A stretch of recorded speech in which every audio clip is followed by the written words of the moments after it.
Angalikiana.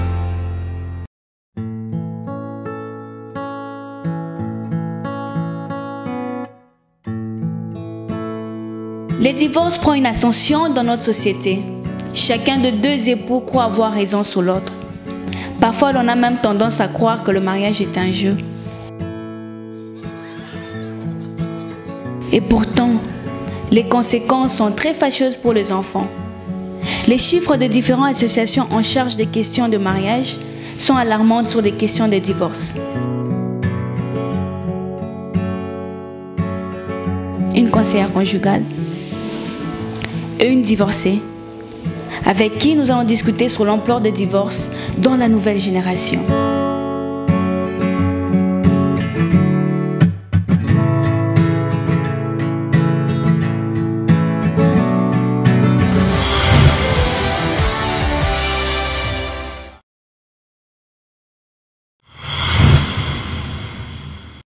Bienvenue à vous, madame. Merci. Les divorces, c'est plutôt un cas difficile, surtout pour une femme. Mais souvent on se demande, est-ce qu'après le divorce, on a une vie épanouie? Je dirais, vous avez raison, en effet, le divorce est difficile à vivre. Que ce soit pour un homme ou pour une femme, il est difficile à vivre. Cependant, dans la société dans laquelle nous vivons, il est encore plus difficile d'être femme que homme dans cette situation.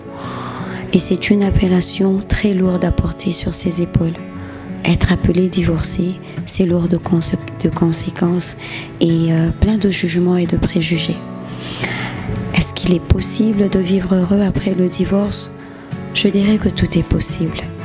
Cependant, ça demande beaucoup plus d'efforts. Ça demande un engagement personnel, ça demande de la volonté et un bon soutien de son entourage et une foi solide. Ça, c'est sans équivoque. Mais est-ce que le divorce est une solution de problèmes au sein du mariage? Je dirais en toute honnêteté, après l'avoir vécu, mon conseil serait que le divorce soit vraiment le dernier recours. Quand vous êtes convaincu d'avoir tout essayé, tout fait, et que vraiment ça n'a pas marché, alors là, oui. Et dans des cas extrêmes aussi où on ne voit pas d'issue. Il y a certes des cas où on ne sait pas faire autrement. Oui, comme le vôtre. Exactement, comme le mien. Et cette goutte qui a débordé pour prendre ces décisions, madame? Vous savez, goutte, j'aimerais vous dire, j'ai rencontré un homme qui était ce qu'on pourrait dire un ami d'enfance. Ayant grandi dans le même environnement, des familles qui se connaissaient, nous étions enfants. Et ils sont partis, ils ont quitté le pays, nous sommes restés. Quelques années plus tard, il est revenu. Nous n'étions plus des enfants, encore moins des ados. Nous étions des jeunes adultes. Revenu au pays, la flamme est revenue rapidement. Et en quelques mois, 4-5 mois, nous avons décidé de nous marier. Il est reparti le temps de préparer cet événement pour revenir. Le mariage a eu lieu. N'ayant pas tout établi ici, il a pris encore un peu de temps afin de bien s'établir. Et voilà, l'histoire a commencé. Vous avez eu quand même le temps de vous connaître en étant aussi adulte, ou vous vous connaissiez déjà assez mieux? Parce que 5 mois après, il revient et vous vous décidez du coup de vous remarier, de vous marier. Vous savez, c'est ce que je dis, le coup de foudre, ça va très vite, ça s'embrase comme un feu de paille. Et on a l'impression que l'on contrôle tout, que l'on comprend tout. Cependant, on se trompe. C'est un sentiment qui brûle. Seulement, on se marie. L'amour nous a rendus aveugles et le mariage nous a rendu la vue. Parce que c'est dans le mariage que les réalités ont commencé à ressortir. Parce que nous n'avions pas pris le temps de très bien nous connaître. Nous n'avions pas pris le temps de découvrir ce que l'un et l'autre étaient devenus. Nous nous étions quittés enfants. Et là, nous nous retrouvions adultes. Chacun avait développé une personnalité, une façon de voir les choses qui, au fil du temps, dans le couple, ces choses ont commencé à ressortir. Des divergences de points de vue qui sont normales, mais quand ça tourne très vite à la bagarre, ça tourne très vite à la violence verbale, conjugale, quand ça tourne au contrôle. C'est-à-dire que je travaillais très vite, le travail est devenu la cause de plusieurs soucis. Et pour sauvegarder le mariage, j'ai sacrifié le travail. S'en est suivi les amis qui, parce qu'ils avaient remarqué quelque chose en moi, étaient très vite stigmatisés et catégorisés de mauvaise compagnie. Je me suis séparée des amis Et tout ça, c'était du coup ou c'était progressif? Vous savez, ce sont des choses qui se font progressivement parce qu'on ne le réalise pas. On a l'impression que c'est par amour, c'est pour un besoin de protéger, de sécuriser. Et petit à petit, les choses partent les unes après les autres. Votre mari ou votre ex-mari vous a séparé de votre entourage, de vos amis. Et pour quelle raison? Tout simplement. Mais c'était... Premièrement, le travail qui prenait trop de temps parce qu'une épouse doit se consacrer à son mari. Ensuite sont venus les amis qui étaient des mauvaises compagnies parce que ne me donnant pas les conseils qu'il fallait ou me poussant à des penchants qu'ils jugeaient mauvais. Pourtant, c'était les mêmes amis que j'avais avant de me marier, quand il m'a retrouvée. Et puis ensuite, c'est devenu la famille qui était trop présente, qui s'ingérait trop. Et... le problème était peut-être un choc de culture et en plus vécu en Occident, la culture africaine, les familles s'ingèrent trop. Donc l'un dans l'autre, on s'en rend pas compte, mais ça vient progressivement et au moment où on ouvre les yeux, on réalise en fait qu'on est seul. On n'appelle plus personne, on ne voit plus personne et il n'y a que lui et vous, juste vous deux. Et on se sent seul parce que, ayant coupé les ponts avec tout le monde, il arrive à un moment donné où on est coupable aussi. On a honte. On se dit, je vais repartir vers ces mêmes personnes, leur dire quoi et comment rattraper le coup. Et c'est en fait ça qui devient un cercle vicieux. Mais c'est la réaction de beaucoup des hommes en ce moment, la jalousie. C'est peut-être suite à la jalousie. Et c'est ce qui a vraiment créé le vrai problème dans votre relation, madame. La jalousie est un sentiment qui naît en même temps que l'amour. Mais entre un homme jaloux et un homme contrôlant, il y a une limite. Entre être jaloux et très possessif, il y a aussi une marge. Que j'ai eu avoir juste eu un mari jaloux, je crois que ça arrange plusieurs femmes, toute proportion gardée dans certaines limites. Mais quand très vite, parce qu'on n'a pas compris quelque chose ou on a un malentendu à propos du travail, on se fait battre. À propos des amis, on se fait battre. À propos des questions que l'on pose, parce que dans un couple, nous sommes censés partager. Très vite, ça tourne à la violence, ça devient un problème. Ça devient un problème. La jalousie, mal exprimée, mal gérée, mal contrôlée, peut emmener à plusieurs dérapages. De ces dérapages, il est arrivé des événements très fâcheux et très tristes, je devrais dire même.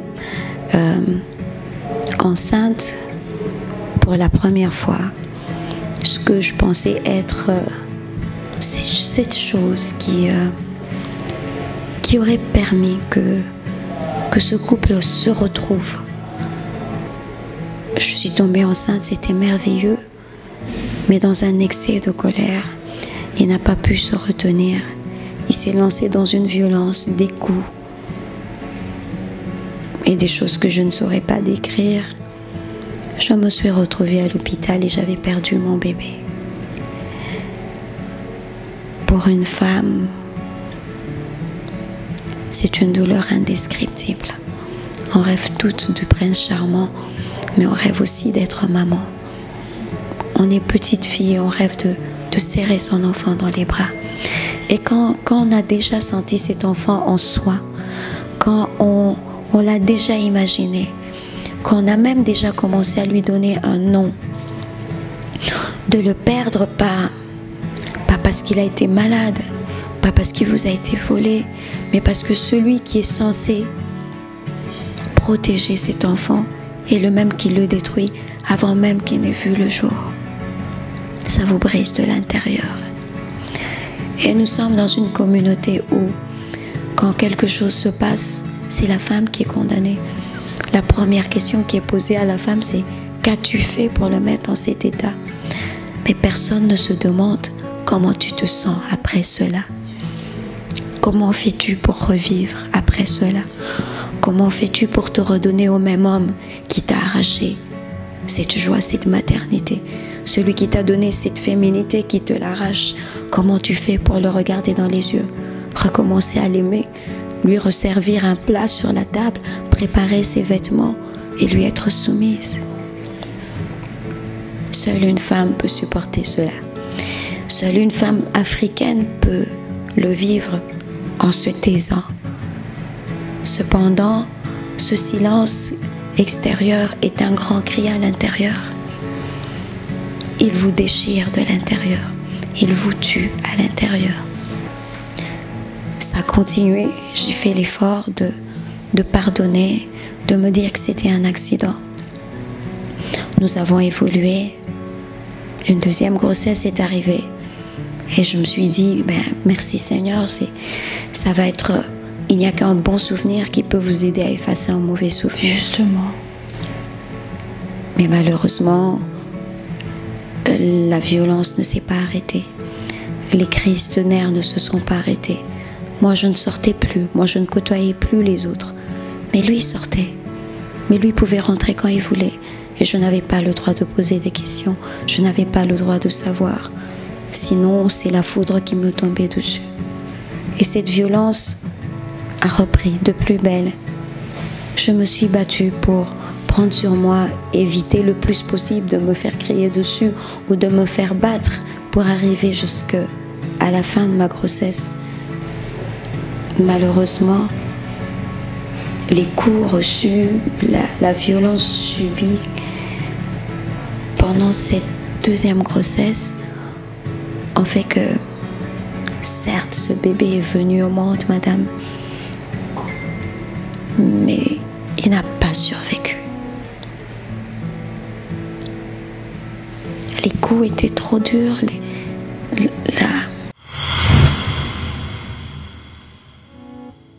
Certes, ce bébé est venu au monde, madame, mais il n'a pas survécu. Il est parti. Chose qu'on a du mal à accepter, à supporter, bien qu'on a le cœur d'une mère, bien qu'on a le cœur d'une femme, n'est-ce pas, madame? Il y a des choses qu'on ne sait pas expliquer. Vous savez, vous perdez un époux, vous êtes veuve. Vous perdez une épouse, vous êtes veuf. Vous perdez un parent, vous êtes orphelin. Pouvez-vous me dire, quand vous perdez un enfant, vous êtes quoi? Il n'y a pas de mots. C'est parce que c'est une douleur telle que aucun vocabulaire, aucune langue n'a pu trouver un mot à cela. Quand vous perdez un enfant, madame, il n'y a pas de mots. Et quelles sont vos relations avec votre ex-mari en ce moment, madame? Je n'ai aucune relation avec. Je ne suis pas capable d'avoir une relation avec, de quelque nature que ce soit. J'ai l'impression d'avoir perdu une partie de moi-même, de m'être perdue dans toutes ces relations. Je suis en train de recoller des morceaux de moi-même physiquement, parce que physiquement, ça vous laisse des séquelles. Physiquement, vous n'êtes plus la même personne. émotionnellement, vous êtes brisé. Et sentimentalement, vous avez peur. Vous avez constamment peur. Mais après avoir vécu tout cela, pensez-vous être en mesure de retomber amoureuse un jour, de revivre une vie remplie d'amour, remplie de bons souvenirs?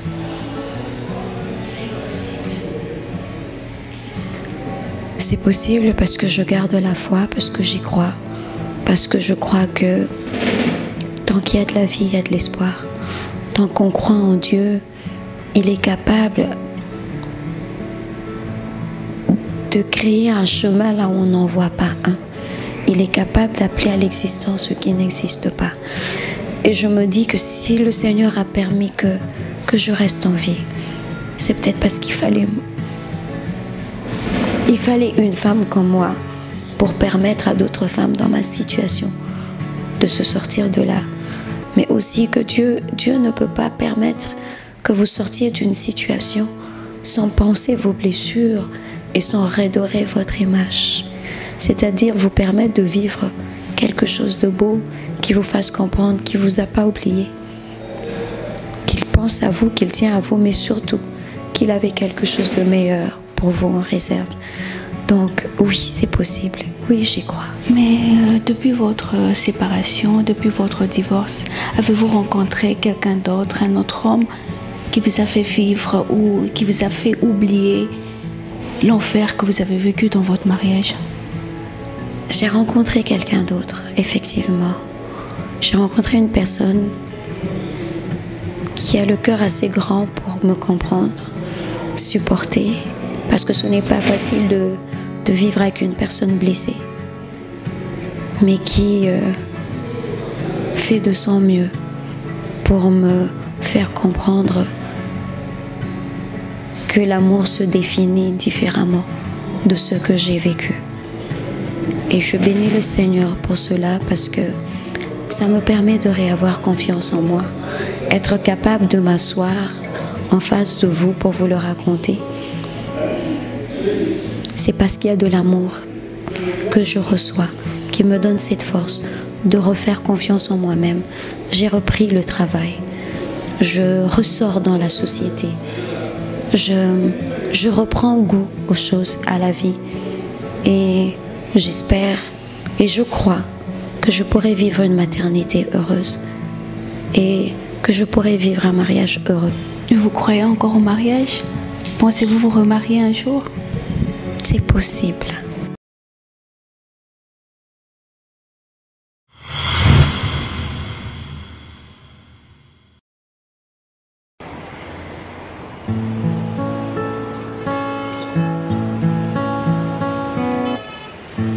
Le phénomène de divorce est devenu monnaie courante à Kinshasa, surtout pour le jeune marié. Nada victime il y a divorce depuis Nada qui marié 2008 et 2007 Nada a 8 ans na divorce et la femme a libala après avoir coufan dans des divorce en langue. Une réalité à laquelle beaucoup de jeunes font face et dans la plupart des cas, les raisons de ces divorces sont multiples. Il peut y avoir même des disputes à la maison ou des incompréhensions comme ça. Ils sont peut-être orgueilleux. Et l'autre ne veut pas s'humilier. Ça leur mène à l'orgueil. L'orgueil leur mène à un divorce. Dans le mariage, il y a des petits problèmes qui peuvent se manifester. De part, ça peut venir de la part des enfants, de l'incompréhension d'une épouse ou d'une épouse. C'est le cas de cette dame qui a subi tout un calvaire sous son toit conjugal pendant 8 ans. Kobeta mwasi, kobeta kofinga, komela masanga kolonga na kuite. En fait, bondumba pe lisusu tobalaka lelo po tozala na esengo. Lelo ekomi obali mawa nde namoni ekosimba te kenda se susiaka.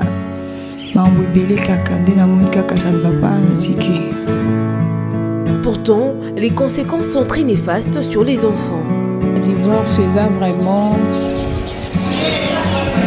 na ba conséquences moko makasi et puis mabe na vie ya bana. C'est pour cela comme nga moko pe je fais partie ya bao bazalaki victime na makambo wana yango lelo nasepelaki mpe na partager un peu l'expérience par rapport à ça.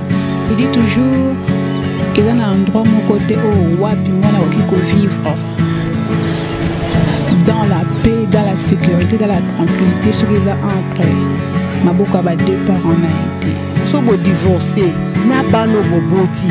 Umuntu ki bana ba ko subir yango mutu mususu ko ya bokoleli yo bana e kozala malamu te.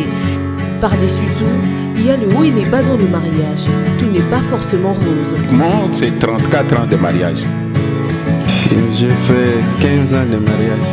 J'ai fait 50 ans. Toujours diplômé à 50 ans. Cela dépend de bien pouvoir gérer les problèmes et de les régler. Et surtout dans le cadre chrétien, lorsqu'on sert Jéhovah, on doit se sentir coupable de bien pouvoir terminer les problèmes dans le foyer. On se supporte entre les deux, l'homme et la femme. S'il peut y avoir même des disputes à la maison ou des incompréhensions comme ça, il faut toujours se supporter ou deux. J'ai consulté mon Dieu, j'ai vu que c'était moi qui étais le fautif. Alors j'ai commencé à m'émuler, à venir, à lui faire voir comment j'étais fautif à cela. C'est pour cela que j'ai été rescapé à cela. Et je suis passé à côté de cela. Et c'est quelque chose de rentrer en conscience, de vous poser des questions, de se faire des autocritiques en vous-même. Et vous allez voir, là, vous allez voir peut-être que vous êtes fautif. C'est à ce moment-là que vous commencez d'abord à vous pardonner vous-même, à vous nettoyer et à se corriger. C'est ça que moi j'ai vécu en moi. Osangisi biso apoto ebisa bino ndenge sekele libala ezali iloko ya molokani na kati ya molokani ozala na bolingo monoko mpe kosalisana ezala ntango ya pasi ezala ntango ya esengo molingana linga mwasi na yo na ye akolinga yo kozala na motema likolo te basi bakeseni te bazali kaka ndenge moko azala ya pembe azala ya mondo azali kaka mwasi ifo amour kati ya bino mibale bolokana ozala na moko mokovanda mikolo mingi na mokili. Il faudrait plutôt se supporter réciproquement. Alingaki masanga mingi masanga ndero msusu ala meri masanga alangi nalobi mbai nanga so mbongo nyoso swaki nyoso sisi na masanga bu semana bakolia nini ta likambo moko na mona ke nango yango wana soko asali ndenge wana akutika kaka we moko akwenda sikuruka aye kupesa ngai mutema ekiti. Lorsqu'on se marie une fois pour toutes. On ne peut pas penser de gauche à droite pour aller tricher, non. On s'est décidé, bon, c'est une convention que nous sommes décidés avec mon épouse, que nous puissions vivre ensemble des années et des années pour toujours. Ata tuswani mamuke, tusana kaka kulibis. Obana ngai limbisa ngai, kuna sara kio mabie limbisa ngai. Ye palo asongisa bie alimbisio. Zonge alisusu te. Tufanye na biso.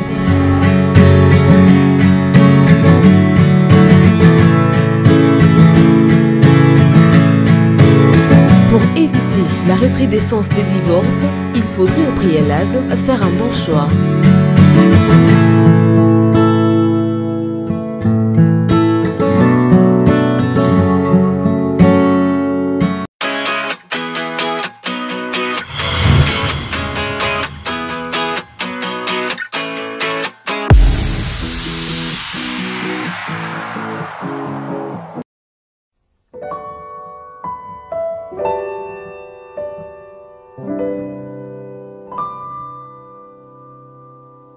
le mariage est sacré en Afrique.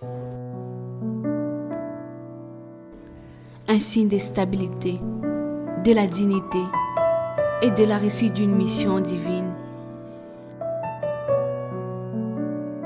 Pour une femme, c'est encore pire. Une femme sans mariage en Afrique, c'est une femme déconsidérée par la société. Cela étant, le mariage est devenu sujet des prières de plusieurs jeunes filles et hommes aussi. Sujet des convoitises de plusieurs âmes par les serviteurs de Dieu. Mais hélas, ces mêmes personnes qui demandent le mariage à Dieu, demandent-elles aussi à ce même Dieu la capacité de la bonne gestion de ces dits mariages? Chez plusieurs femmes africaines, la durée du mariage serait justifiée par la présence des enfants et besoin de dignité, malgré la souffrance consentie dans un foyer devenu hypothétique. Malgré tout, les démons des divorces frappent toujours à la porte. Quand cela arrive, c'est la femme qui est toujours diabolisée, en ignorant toutes les souffrances qui lui sont infligées par cet homme qu'elle attendait tant de bonheur. En réalité, un homme qui traumatise sa femme, ne croit-il pas que cette dernière ne serait-il plus en mesure d'assurer convenablement l'éducation des enfants? Et même dans une situation de divorce, les enfants ne souffriront-ils pas de toutes ces conséquences? La vie de mariage exige un équilibre qui doit être assuré par tout le conjoint, je veux dire hommes et femmes. Si les Africains doivent refuter les divorces au nom d'un équilibre social, alors l'homme et la femme doivent tous lutter pour la protection de mariage en faisant de leur foyer un petit paradis au détriment de l'enfer. Toutefois, que notre décision soit le fruit de notre conscience.